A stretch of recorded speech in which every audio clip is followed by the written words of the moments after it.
Hey everybody, today I'm going to do my first ever Q&A. I posted some questions on Twitter, some on Instagram and Facebook, Snapchat, but mainly Twitter, and I asked if you guys wanted me to do a Q&A, and I actually got quite a lot of questions through. I've got my trusty MacBook here, and let's pretty much jump straight into it. Lizzie/Haley said, what was your biggest inspiration behind deciding to join YouTube as a singer, / what made you start YouTube? When I was at school, I was really into music, but no one really knew about it until I started posting videos. I remember it was when Facebook didn't even have very good uploading capabilities, so it was all down to YouTube. So I made an account, did a cover of a song that I really liked from a film that I was watching. It made me want to play guitar and just do a cover and just show people that I was actually into music. I pretty much made the YouTube so that I could upload the video to Facebook and just share it with my friends, and that's how it started, really. Elle says, what's the one album you can play from start to finish and not feel the need to skip any songs? So I have to admit, I am a massive song skipper. I can never listen to anything without shuffling.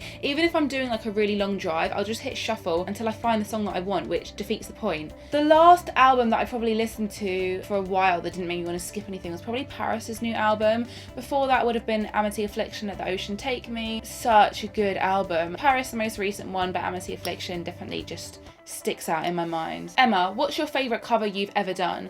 So I'm very self-critical with my covers, and I'm also a bit weird with them as well. What I'll do is with my covers, I tend to just kind of keep watching them. Not because I just love looking at my face, obviously, but I like to kind of rewatch videos and then pinpoint things that I didn't do right in them, or things that I can notice but people won't notice. There's a lot of covers that other people think are really good or have got quite a lot of hits on YouTube, and I just hate them. Recently, I think Follow You by Bring Me the Horizon is probably my most favourite one. I spent a lot of time trying to get it to how I actually wanted it to sound, so that's probably my favourite one at the moment. Christopher, do you have a fan mail address? What do you do to get out of a creative slump? So at the moment, no, I do not have a fan mail address. The only thing I have at the moment is my Patreon account. I will send you a thank you in your first month, so that'll have my address on it and we can send some letters. As far as I'm aware, mail addresses and PO boxes and stuff like that, they're really expensive. I'll definitely look into it if people want something like that. If you do, leave a comment. I'll have a look and see what I can do. How do you get yourself out of a creative slump? So I'm not gonna lie, I'm pretty much always in a creative slump, especially recently. I just find myself being really unmotivated. I can't work out if I'm tired from work, I'm lazy, and I'm making excuses. Sticking to a schedule tends to be the best way that I can kind of keep myself motivated and get myself out of that slump. If you saw my calendar, you would think, what the hell? It's full up 3 months ahead. I've basically planned out the days that I have nothing to do, so I know what I want to do on my days off. Otherwise, I wouldn't find time to fit in recording, and I need to know when I'm going to have those gaps, because if I don't, then I kind of get myself into a big confusion of what the hell am I going to even have time to record anything, and then I kind of just start avoid recording stuff. So I would say organisation is your key friend. Don't force yourself. If I'm not feeling something, I'm not going to do it. I'm not going to sit there and beat myself up. If I try and do work when I feel like shit, I know personally it's going to come out with a really bad piece of music. If you're in a creative slump, that's fine. Take some time off, chill out, and get back to it when you feel ready. Ryan, maybe, says, Bring Me the Horizon, Sempiternal, or That's the Spirit? Odd one. I'd probably say I never got into Bring Me the Horizon when they were really early days, so I only really got into them after There's a Hell. What is that album even called? Yeah, so There Is a Hell album. I did really like Sempiternal. I don't know. I can't answer this. I like them both. I'm gonna say both. 50-50. Sorry, can't answer that one. Neve, can you recommend a drugstore bronzer / anything to do with contour for someone who wears light porcelain foundation? I had to ask how to say that name because I just didn't know how to say it. I'm really sorry. At the moment, my go-to bronzer is this one. It's a cream bronzer palette. It looks like that, and it's from Elf Cosmetics. It's not exactly drugstore as in you can go to Superdrug and pick it up, but it's drugstore in terms of price, so I think it's somewhere between £3 and £5. It's really cheap. So I don't know if I'm as pale as you are. I wear the lightest yellow toned foundation. When you put it on as cream, it doesn't go on too heavy. I blend out with a beauty blender, and it's a nice gradual kind of bronzing, you know, contour thing. It's not crazy heavy on you, and you've also got like 3 shades. So I'd recommend that one. If you do want to go to like Superdrug or Boots, I've heard the Sleek contour palette is really good. Ryan, what was the first song you ever covered, and how does it feel to play your first live show with your band? The first cover that I ever did relates back to why I started YouTube. So I was watching Cinderella Story with Hilary Duff. Loved that movie when I was younger. Yes. They had like a really cute little love bit. I think it was like a little sad moment or something, and there was a song and it was like acoustic guitar, and I was like, oh, I could totally do that if I learned to play guitar. It was How We Day Collide. Then I learnt the song, I just taught myself, and I put it on YouTube, well, for Facebook originally. I've now since hidden that cover. It's very old. I have a very squeaky voice. I'm very high pitched and I sound American. How does it feel to play our first live show with your band? So our EP release show with Fault Lines, it was amazing. I've been in bands before and we've done EP shows, but it's never really been that busy. You know when like you play a show, if you're in a band, and all of your friends are there and it's busy, but everyone's kind of crowded to the front because they want to see you, but you can see that big kind of gap in the background where you're like, oh, no one's really like, it is a bit, you know, it's a bit empty, isn't it really? We played at the Key Club and it was crazy, like it was so busy. I've never played a show that busy before. Amazing. Like there were people in the crowd who were like singing back and screaming our lyrics, and it was just overall really good. I did get into a bit of a strop at the beginning of the gig, mainly because I couldn't find my way around Leeds, didn't know where to park, and I was stressing. So yeah, pre-show stresses are a thing for me. If you ever see me before a gig that I'm playing, please be nice and be gentle. I'm really sorry, but other than that, it was amazing. Carlos, what's your favourite concert that you went to? Oh my god, the other week I went to see Bring Me the Horizon at the Royal Albert Hall, and they had a full orchestra, and it was the most incredible thing I think I've ever seen in my life. Props to the orchestra, they were amazing, they were so good. We were in a little box, we could see the stage so well. I've never taken so many videos at a gig, it was the best thing ever. I really hope they do go ahead and do a UK or world tour with an orchestra. If they do it and they release tickets for it, get a ticket. You will not regret it, honestly. Lauren, what is your favourite lipstick shade and make? Liquid lipsticks are my absolute dream and my biggest downfall. I spend so much money on them. It's not even a joke. I have a problem, and I'd say I'm sorry, but I'm just not. These are all the liquid lipsticks that I have, and this isn't even like half of them. My first favourite was Kat Von D. I love her shade. It's probably Lolita, that's my favourite shade. It probably still is my favourite shade, or possibly Bow and Arrow, which is what I'm wearing now. Since I've said this first answer, I then got my order through of the Jeffree Star liquid lipstick. Oh my god, it has changed my life. His wand is so soft. I swear to god, it felt like angels had kissed my lips and they had just flown away into the distance. Lauren, you need to buy some Jeffree Star liquid lipstick. I know you're a lover of liquid lipstick and it will change your life. Reese, what advice would you give to those wanting to start a music YouTube channel of their own? What steps do you believe someone should take to feel like they're on their way? Quite a simple answer for this one. There are no steps that you should take. If you think that you're doing a good job, you are doing a good job. If people aren't sure really whether they want to make a YouTube channel and they kind of want to get started and they want some advice, first thing I would say is just go for it. What are you going to lose from it? It is a bit scary to start a YouTube channel. At first I was like so worried that like people would judge me, but I just kind of went for it, and eventually like views started happening and people started subscribing. If anyone does want to check it out, on my Patreon page every 4 months we can have video calls on progress. You can send me your songs and a small YouTuber can kind of give you some advice. If you want to check it out, I'll leave links in the description box, but other than that I would just say go for it. You're going to be your own worst critic. If you think yeah it's good enough, put it up, just try it, you never know. Stephanie, what are your hobbies outside music? I'm not gonna lie, I'm antisocial and I don't really have a life outside music. Music takes up a lot of my time. If I'm not at work, I'm probably at home watching films. I'm usually in here doing some music. I might be driving up to the Midlands or Leeds to work on some stuff with the band or my boyfriend's band. He's in a band as well. They're called Eva Plays Dead. I might go to their shows, help out with merch, or just hang out. I love watching films. I love anything to do with films. I love post-production, going to gigs, which again is music. It's just all music. I'm just obsessed with music basically. So Jess and Mason asked, how did Fault Lines form and or meet, and why did you guys decide to start a band? The guys in the band, Ollie, Sai, Benji, Chris, They were previously in a band called Rotondo. They released an EP called Fault Lines. I think they basically wanted to get a fresh new singer. So I think they found me on YouTube. I was literally about to give up because I felt like I'd searched everywhere and I couldn't find anything that I was into. So I was like, do you know what? Being in a band maybe just isn't for me anymore. Maybe it's time to give up the dream. They sent me a demo. When someone sends you demos, you basically either think, yes, I can write to this, or no, I can't.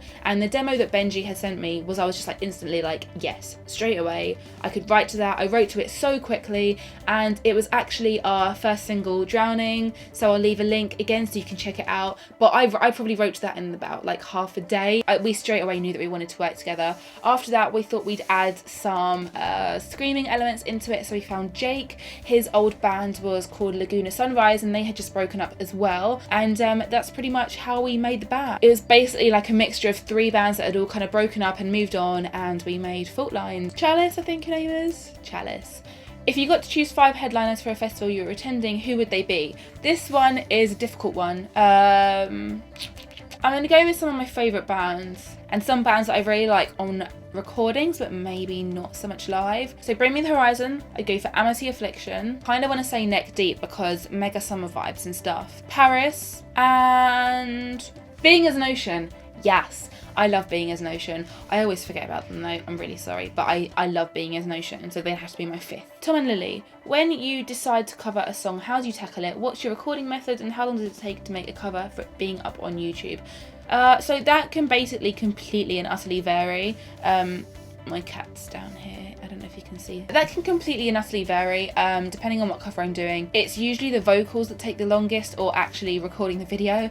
I'm a very lazy person. Guitar and the vocals are done in, I don't know, let's say 1 day. I might still have the evening to record the video, but then the lighting won't be great usually, so I'll have to wait till the next free day that I have to record that video, and then after that I've got to edit it as well, and then I've got to mix the audio. On average it can probably take absolute minimum about a week, but bear in mind my weekly availability is probably only about 2 to 3 days. If I had like a whole week free I could probably get loads done, but because I've got work and stuff, it means that time is a little bit more restricted than I'd like it to be, but hey, that's life. My recording process is usually get the guitars down, and then I'll record the vocals. After I've done the vocals and the guitar, that's when I'll put in all the synths and all of the orchestra kind of bits, and then mix it. So it's pretty straightforward, nice and simple. Karis, what stores do you purchase your clothes from? So I have like 3 go-to brands. My number 1 go-to brand is Topshop. At the moment, I'm actually wearing everything from Topshop. That is my go-to place. My other go-to place is Urban Outfitters, but it's very expensive. A t-shirt is like £42. Who's got time for that? Also ASOS, they're really good for like cheap stuff, especially if you want just like simple clothes. ASOS, Urban Outfitters and Topshop are my go-to places. Caitlin, when did you realise that you wanted to play / make music in your life? Did you always know, or was it a definite moment? So there was a definite moment. It was actually really cute. The moment was when I was in reception and we used to sing hymns, because I think it was like a Catholic school, Christian school. All the little receptionists would sit down at the front row. You know how it is, year 6s on the back on the benches, who used to hate and used to wait for your glory moment to receive the bench certificate. But we were singing a hymn and my deputy head was walking along the front row, and she walked past us and stopped at me and she went, "Beautiful voice, Christina." And I was like, the feels, my time has come. I was really chuffed, and it made me kind of want to just, you know, sing more. And then I joined the choir at school and I started to just kind of get more involved with singing really, and that's kind of all where it went from. Leisha, what was your uni experience and how would you say it's helped you in any way now?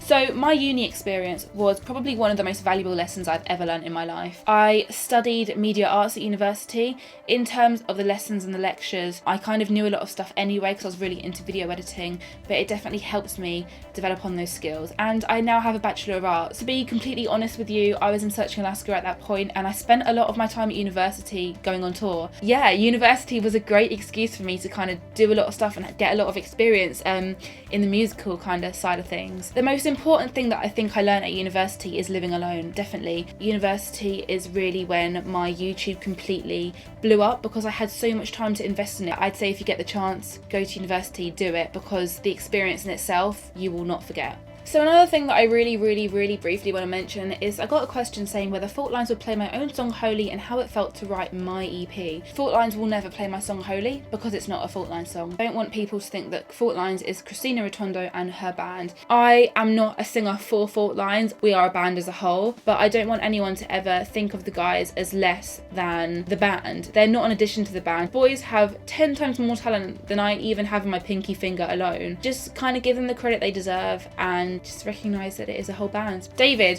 who are you looking forward to seeing at Slam Dunk? So I'm just going to tell you all now, Slam Dunk is my favourite time of the year. This year I'm going to vlog it with my camera, which I've actually got with me here. If you see me with a camera in front of my face, jump in. So bands I'm looking forward to seeing, I'm going to read this off their list. Panic at the Disco, Newfound Glory, Mallory Knox, Yellow Card, Mayday Parade, The Story So Far, yes, The Story So Far, Moose Blood, 100%, Memphis Mayfire, Issues, Amity Affliction guys, North Lane, Real Friends, As It Is, yes, all over this. I already know who's playing, but I'm just kind of refreshing my brain. Boston Manor, yes, oh my god, I got into them because they are playing Slam Dunk and everyone's been talking about them. I may even have some covers coming up, but yeah, I'm all over Slam Dunk, best day of the year. Angie, who is your musical and makeup inspiration? And Caitlin says, who are your biggest musical influences? Biggest musical inspiration, straight up there, I'm gonna say Hayley Williams, Paramore. I mean, come on, like, who would not say that? I don't even care about the whole, oh, I'm being compared to Paramore. Dude, she has a sick voice. Have you heard her range? Bring Me the Horizon in terms of all of their